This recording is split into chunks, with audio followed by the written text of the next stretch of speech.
오늘 우리 하나님 말씀은 아름다운 신부 이런 제목으로 베드로전서 3장 1절부터 7절까지 있는 말씀 함께 보시겠습니다. 베드로전서 3장 1절부터 7절까지 있는 말씀 함께 보시겠습니다.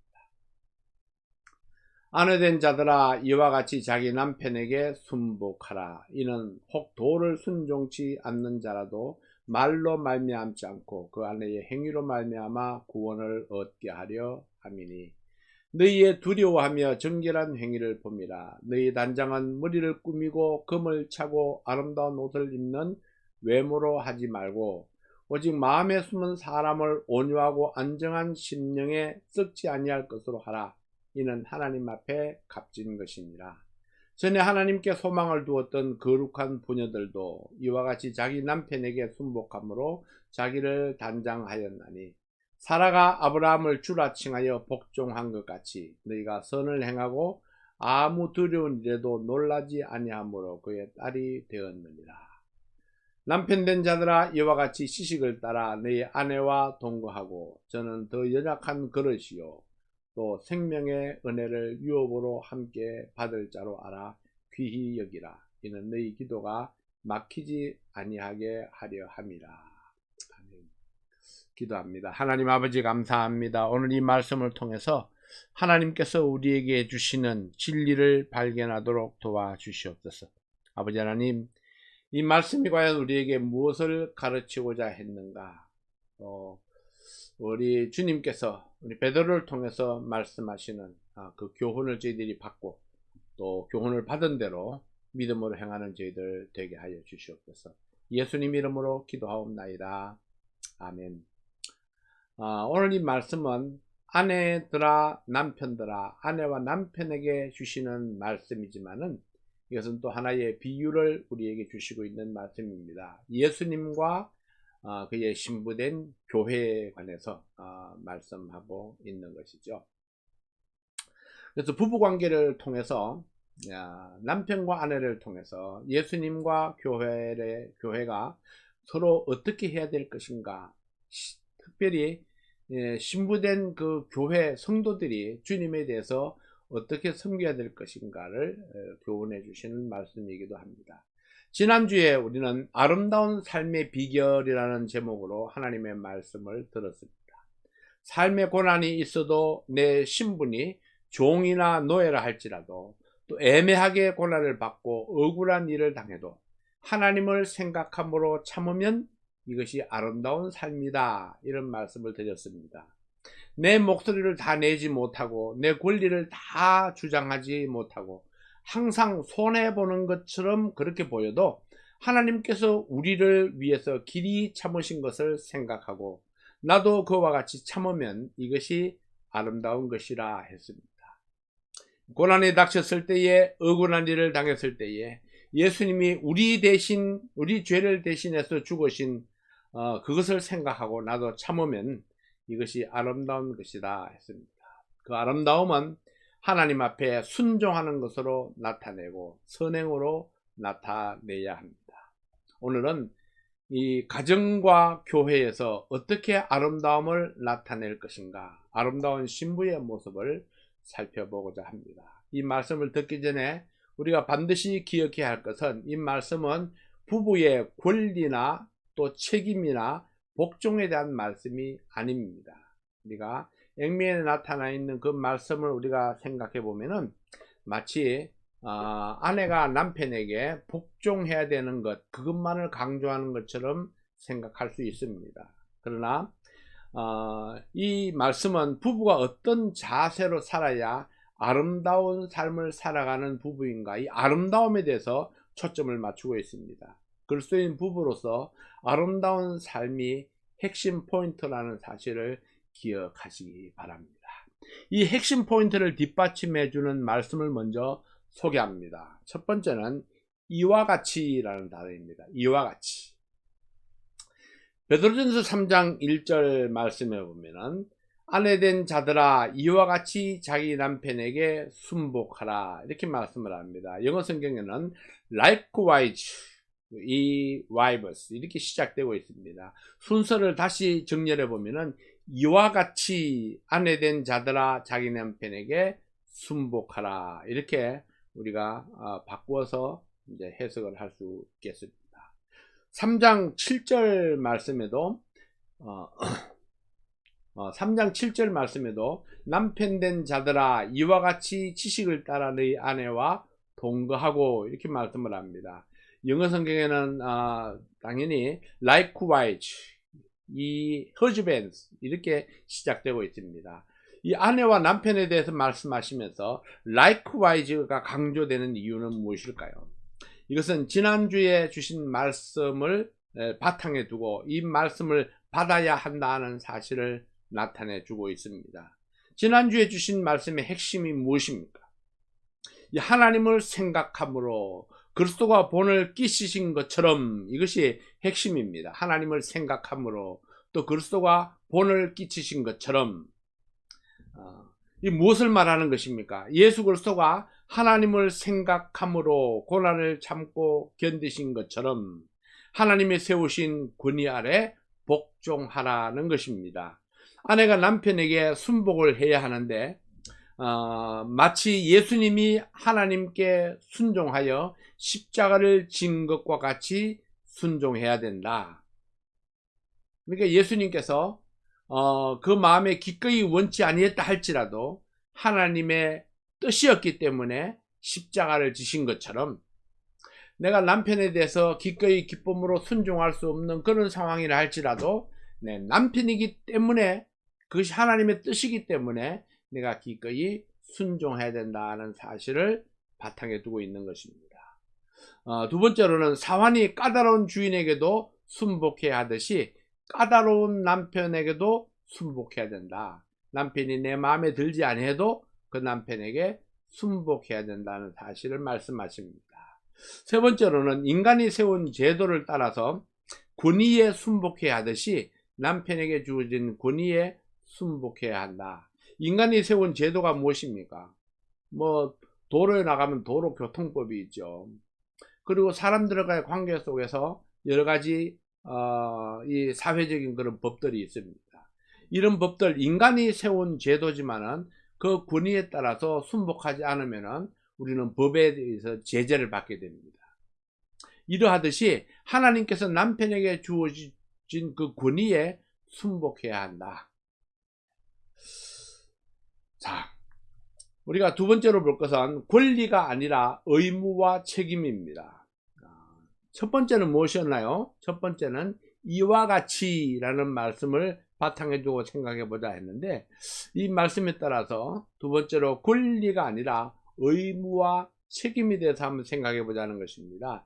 만일 우리가 이 말씀을 가지고 자기의 권리를 찾으려고 하면은 그 사람은 말씀을 이용하는 사람이 됩니다. 이 말씀을 이용해서 자기의 권리를 찾으려고 하는 거죠. 이 말씀은 이용하라고 준 말씀이 아닙니다. 그렇기 때문에 이 말씀을 인용해서 상대방에게 어떤 요구를 한다면은, 남편이나 아내에게 서로가 요구를 한다면은 그것은 말씀을 잘못 적용하고 있는 것입니다. 아내는 아내대로, 남편은 남편대로 자기의 의무를 찾아서 실천할 때에 아름다운 부부가 될 수 있습니다. 아내를 향한 하나님의 권면은 남편에게 순복하라는 것입니다. 이것은 인격적인 비하가 아닙니다. 아내이기 때문에 남편보다 못하다는 말이 아닙니다. 여자이기 때문이 아니라 아내된 자이기 때문에 남편에게 순종하라 하십니다. 아내의 입장에서 보면 이 말이 매우 부당하게 들릴지도 모릅니다. 그러나 아내에게 순종을 요구하는 것은 아내를 보호하기 위한 하나님의 깊은 뜻이 있습니다.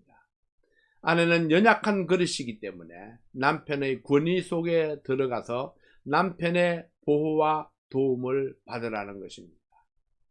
자, 우리가 에덴 동산으로 돌아가서 한번 생각해 봅니다. 하와가 남편이 없는 곳에서 이 뱀의 유혹을 받아서 범죄했습니다. 그리고 그 범죄하고는 하나님의 책망을 들었을 때에 그는 이 뱀을 핑계해 가지고 하나님 앞에 그 책망을 벗어나려고 했습니다. 만약에 근데 남편은 또 아내를 핑계했죠. 남편은 하나님이 주신 여자, 그가 나를 꾀물어 내가 먹었다, 그렇게 이야기를 했는데요. 그러나 하나님께서는 아담에게 그 책임을 묻습니다. 왜냐하면 하와를 책임져야 될 사람이 아담이었기 때문입니다. 만약에 하와가 아담의 권위 아래 들어가 있었다면 이런 죄를 범하지 않았을 것입니다. 만약에 아담이 하와를 책임있게 관리했더라면 하와가 이런 범죄에 빠져서 무너지지 않을 수도 있었을 것입니다. 그래서 아담의 책임, 하와의 책임, 서로가 책임을 감당하지 못했기 때문에 결국은 이런 죄 가운데 빠질 수 있었더라 하는 것입니다. 그래서 권위 아래에 있다 하는 것은 보호와 인도 또 도움 속에 있다는 말과 같은 것입니다. 그럼 남편을 향한 하나님의 권면은 무엇입니까? 아내를 끝까지 보호하라는 것입니다. 그 당시 시대적인 풍속도가 고난 때문에 깨어지는 가정이 많았습니다. 이 남편의 권위를 벗어난 아내들은 어디서도 보호와 도움을 받을 수 없었습니다. 권위 아래 순복하는 것이 쉬울까요? 아니면 필요를 공급하고 보호하고 지키는 것이 쉬울까요? 아마도 권위 아래 순복하는 것은 쉬운 일입니다. 자기의 자존심을 버리고 그 권위를 인정하면 쉽게 순복할 수 있습니다. 그러나 필요를 공급하고 보호하고 지키는 것은 상당한 희생이 필요한 것입니다.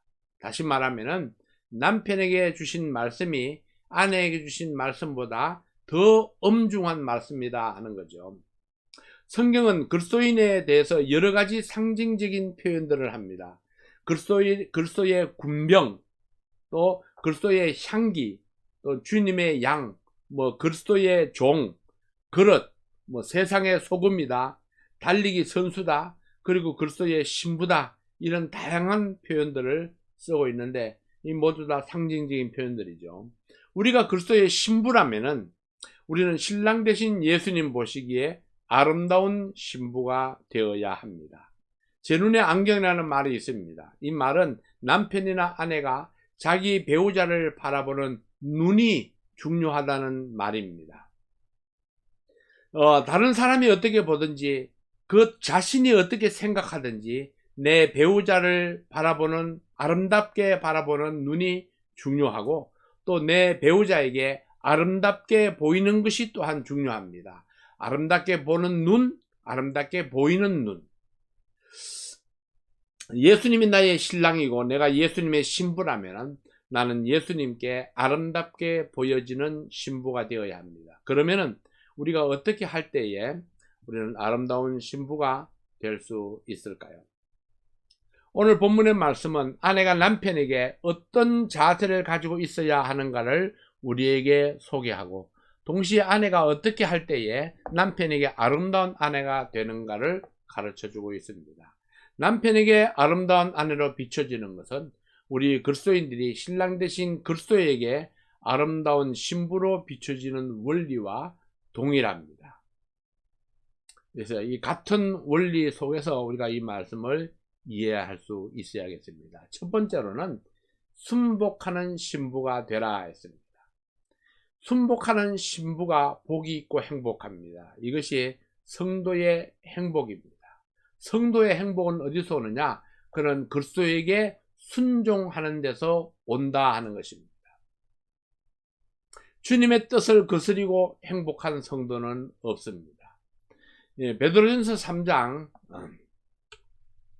순복하는 신부가 되라. 베드로전서 3장 1절 2절 말씀을 보면은 아내된 자들아 이와 같이 자기 남편에게 순복하라. 이는 혹 도를 순종치 않는 자라도 말로 말미암지 않고 그 아내의 행위로 말미암아 구원을 얻게 하려 함이니 너희의 두려워하며 정결한 행위를 범이라 했습니다. 행위는 순종은 말로 하는 것이 아니고 순종은 행위로 나타나지는 것입니다. 그래서 순종하는 행위, 아내된 자들아 이와 같이 자기 남편에게 순복하라 했습니다. 아내가 남편에게 순복해야 하는 이유, 그 이유는 그리스도인이 그리스도에게 순복해야 하는 이유와 같습니다. 이것은 어떤 상황 가운데서도 또 어떤 조건 가운데서도 순복해야 한다는 이 한 가지 원리는 변할 수 없다는 것입니다. 첫 번째로 아내가 남편에게 순복한다는 것은 남편을 남편으로 인정한다는 증거입니다.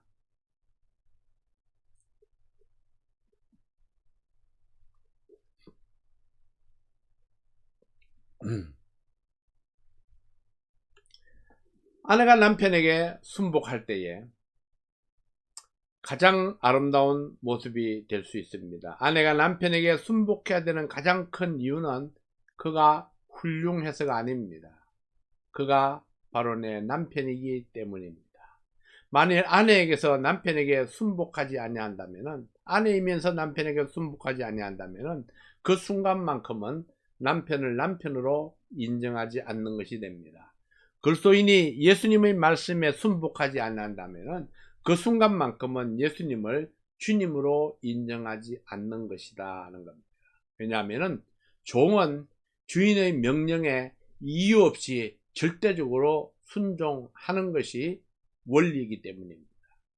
우리가 예수님을 주님으로 인정한다면은 그 주님의 말씀에 어떤 조건도 상관없이 우리는 무조건적으로 복종하는 것이 원리라는 것입니다.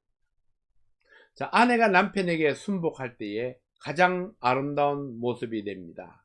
그것은 아내가 아내의 책임을 다한 모습이기 때문입니다. 이것은 성도의 책임을 다함으로 하나님 앞에 아름다운 모습으로 인정된다는 것을 보여줍니다.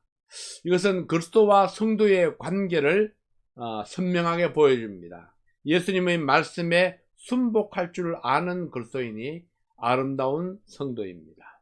아름다운 성도는 온유한 사람입니다. 때때로 하나님의 가르침이 내 생각과 달라도 주님의 말씀이기 때문에 순복할 줄 아는 성도가 그리스도의 아름다운 신부입니다.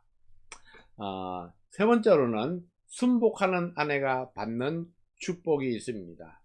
아내들에게 순복을 이야기하고 곧이어 남편에게 아내를 사랑하도록 명령을 합니다. 그러면 누가 먼저 해야 합니까? 순복하지 않으니까 사랑할 수 없고 사랑하지 않으니까 순복할 수 없다고 말합니다. 서로 상대편에게 먼저 하기를 원하고 요구하는 말들을 합니다. 이것이 일반적인 우리 사람들의 부부의 모습입니다. 그러나 성경적인 원리는 남편이 먼저 아내를 사랑하는 것이 순서입니다. 우리에게 사랑스러운 모습이 없었고 순종하는 자세도 없었을 때에 주님께서 먼저 우리를 사랑해 주셨고 또 나를 위해서 십자가를 지시고 죽으셨다가 부활하심으로 구원의 길을 활짝 열어 놓으셨습니다. 주님이 먼저 우리를 사랑해 주셨습니다. 주님께서는 먼저 신부될 사람을 위해서 생명을 주셨고 사랑을 증명해 보이셨습니다. 이와 같이 남편들도 먼저 아내를 사랑하라 이렇게 말씀을 했습니다. 성경은 아내의 순복을 조건으로 말하는 것이 아니라 명령으로 주셨습니다. 아내된 자들은 내가 아내가 되었다면, 내가 성도가 되었다면 남편에게 또는 주님께 복종하는 것이 마땅하다고 말씀을 하십니다. 우리는 본문 1절에 나타난 이와 같이라는 말씀을 주의해서 살펴보아야 합니다. 이와 같이라는 말은 2장 25절 말씀을 받고 있습니다. 2장 25절 말씀이 무슨 말씀입니까? 너희가 전에는 양과 같이 길을 잃었더니 이제는 너희 영혼의 목자와 감독 되신 이에게 돌아왔느니라. 우리의 신랑 되시는 예수 그리스도는 친히 나무에 달려 그 몸으로 인류의 죄를 담당하시고 채찍에 맞는 고통을 받음으로 사랑을 표현하셨다고 말씀을 했습니다. 또한 우리는 양과 같이 길을 잃었었는데 내 영혼의 목자와 감독 되시는 예수님께로 돌아왔다고 말씀을 했습니다. 같은 원리로 아내된 자들은 각각 남편에게 순복하는 것이 아름답다 했습니다. 많은 아내들이 나의 남편은 나의 순종을 받을 만한 자격이 없다고 말합니다. 그러나 남편을 향한 순복은 남편의 능력 때문이 아니라 하나님의 명령이기 때문입니다. 남편의 능력, 만일 당신의 남편에게 그러한 자격이나 조건이 없는데도 불구하고 순복한다면 그것이 곧 아내의 아름다운 모습이라고 말씀을 했습니다. 아내가 아름다운 모습을 보인다면 그것은 하나님께서 복을 주시는 충분한 조건과 이유가 될 수 있습니다. 그래서 억울한 일을 당해도 고난 속에 있어도 하나님을 생각함으로 참으면 아름답다고 말씀하신 것입니다. 아름다운 신부가 되는 비결은 무엇일까요? 두 번째로 마음을 단장하는 신부가 되라 했습니다. 베드로전서 3장 3절 4절 말씀을 보면 너희 단장은 머리를 꾸미고 금을 차고 아름다운 옷을 입는 외모로 하지 말고 오직 마음에 숨은 사람을 온유하고 안정한 심령에 썩지 아니할 것으로 하라. 이는 하나님 앞에 값진 것이니라 했습니다. 여자는 외모를 보고 예쁘다 이렇게 말합니다. 그러나 아내의 아름다움은 외모에 있는 것이 아닙니다. 외모가 아무리 예뻐도 아내의 위치를 지키지 못하면 추하게 변해버리고 맙니다. 만일 우리 그리스도인들이 마음을 단장하는 것에 실패하면 자기도 모르는 사이에 추해진 자신의 모습을 발견하게 될 것입니다. 사람들은 외모를 아름답게 가꾸기 위해서 피땀 나는 대가를 지불합니다. 음식을 조절하고 운동을 하고 또는 수술을 하고 여러 가지 방법들을 동원합니다. 살을 빼기 위해서, 좋은 몸매를 가꾸기 위해서, 좋은 자세를 가지기 위해서, 탄력 있는 피부를 만들기 위해서 갖가지 노력을 다합니다. 이와 같이 이것과 같이 마음을 아름답게 가꾸기 위해서 우리는 더 많은 훈련이 필요합니다. 스스로를 훈련하지 아니하면 추하게 변해버린 나의 마음을 발견하게 될 것입니다. 내 마음의 단장은 온유한 마음, 안정된 심령, 하나님 앞에 값진 것으로 해야 합니다. 하나님을 생각함으로 기꺼이 고난을 참고 견디며 복종하는 마음으로 가꾸어야 됩니다. 내 마음을 가꾸는 자가 하나님 앞에 아름다운 성도, 아름다운 영혼이다. 이렇게 우리가 칭찬을 받게 될 것입니다. 세 번째로 이 단장의 도구는 순종입니다. 성경은 마음을 단장하는 것은 순종이라고 가르칩니다. 주님이 원하는 아름다움은 순종을 통해서만 가능한 일입니다. 어떤 남편은 수수하게 화장하는 것을 좋아합니다. 어떤 남편은 화려하게 화장하는 것을 좋아합니다. 어떤 남편은 진하게 화장하는 것을 좋아합니다. 아내가 화장을 할 때에 누구를 위해서 화장을 합니까? 자기 만족을 위해서 한다고요? 그것은 혼자 사는 사람, 남편이 없는 사람은 그렇게 해도 무방합니다. 그러나 아내된 자들은 아내로 삼아주신 남편을 위해서 화장하는 것이 마땅합니다.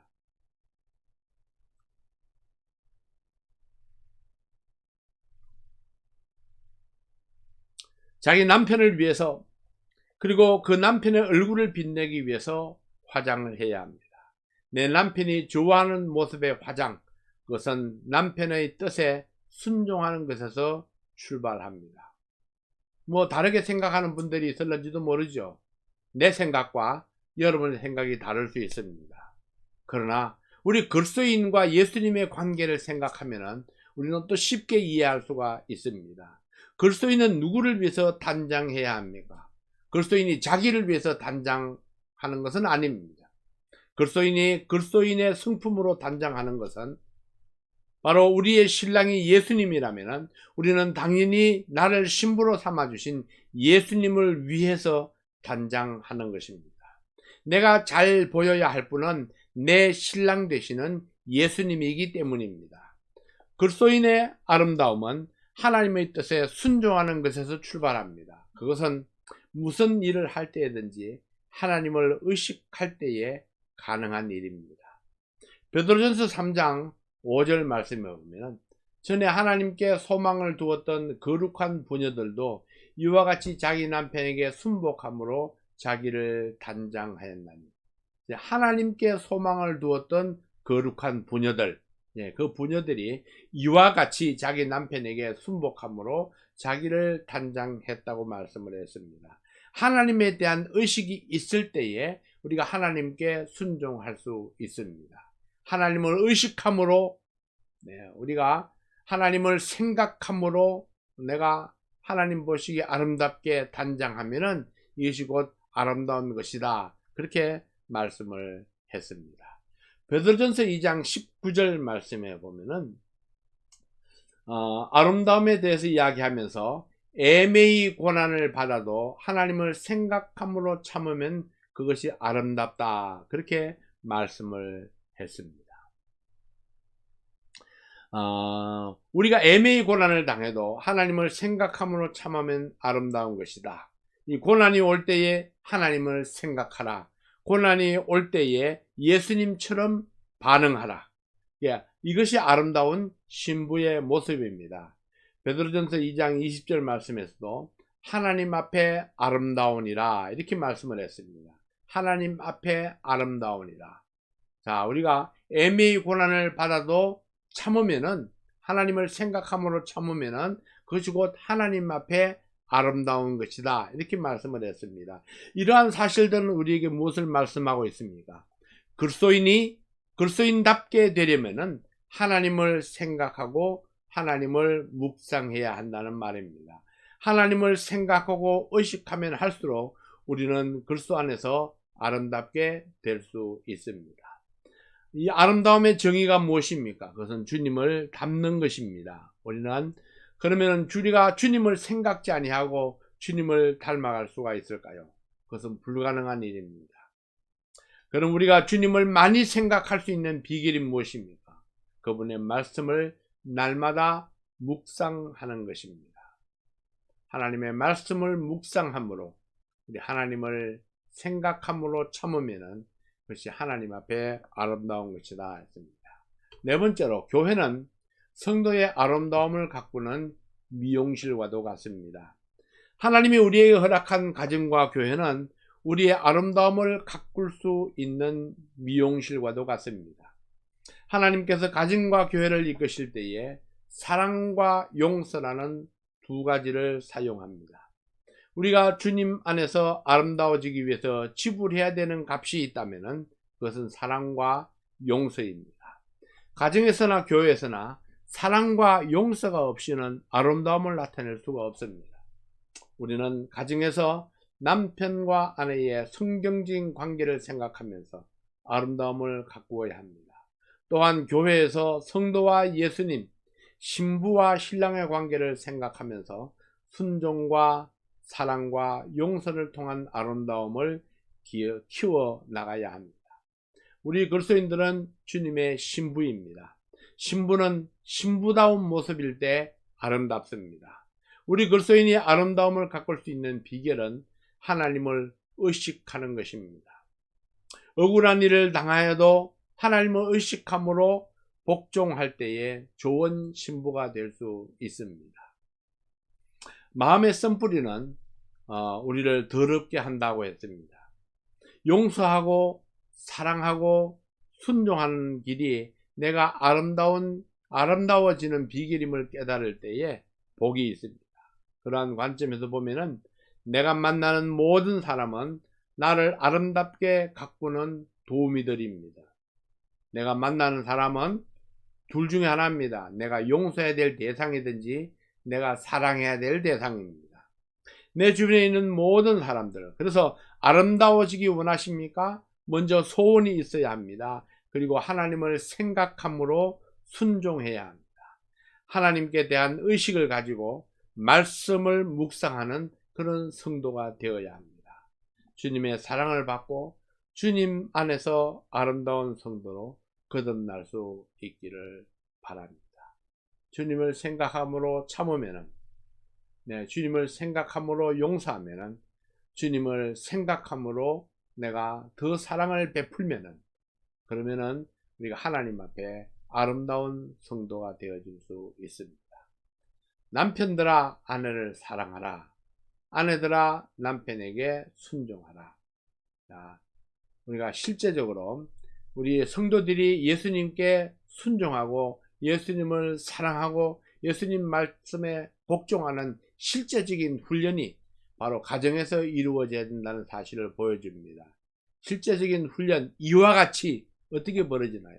바로 남편에게 순종함으로 훈련되어질 수 있습니다.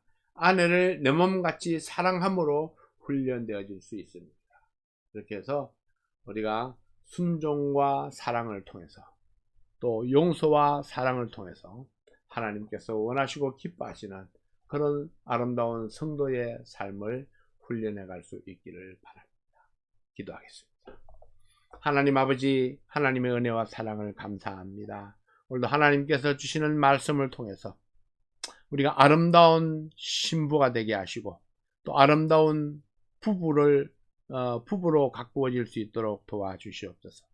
아버지 하나님, 억울한 일을 당했을 때에도 우리 하나님을 생각함으로 참아야 하는 것처럼 우리가 하나님을 생각함으로, 네, 자격이 없어 보이는 남편이라 할지라도 우리가 순종하고 복종하는 훈련을 함으로 우리 하나님 앞에 아름다운 모습으로 나타나지는 그런 성도들이 될 수 있도록 축복해 주시옵소서. 오늘도 주님 은혜 감사합니다. 예수님 이름으로 기도하옵나이다. 아멘.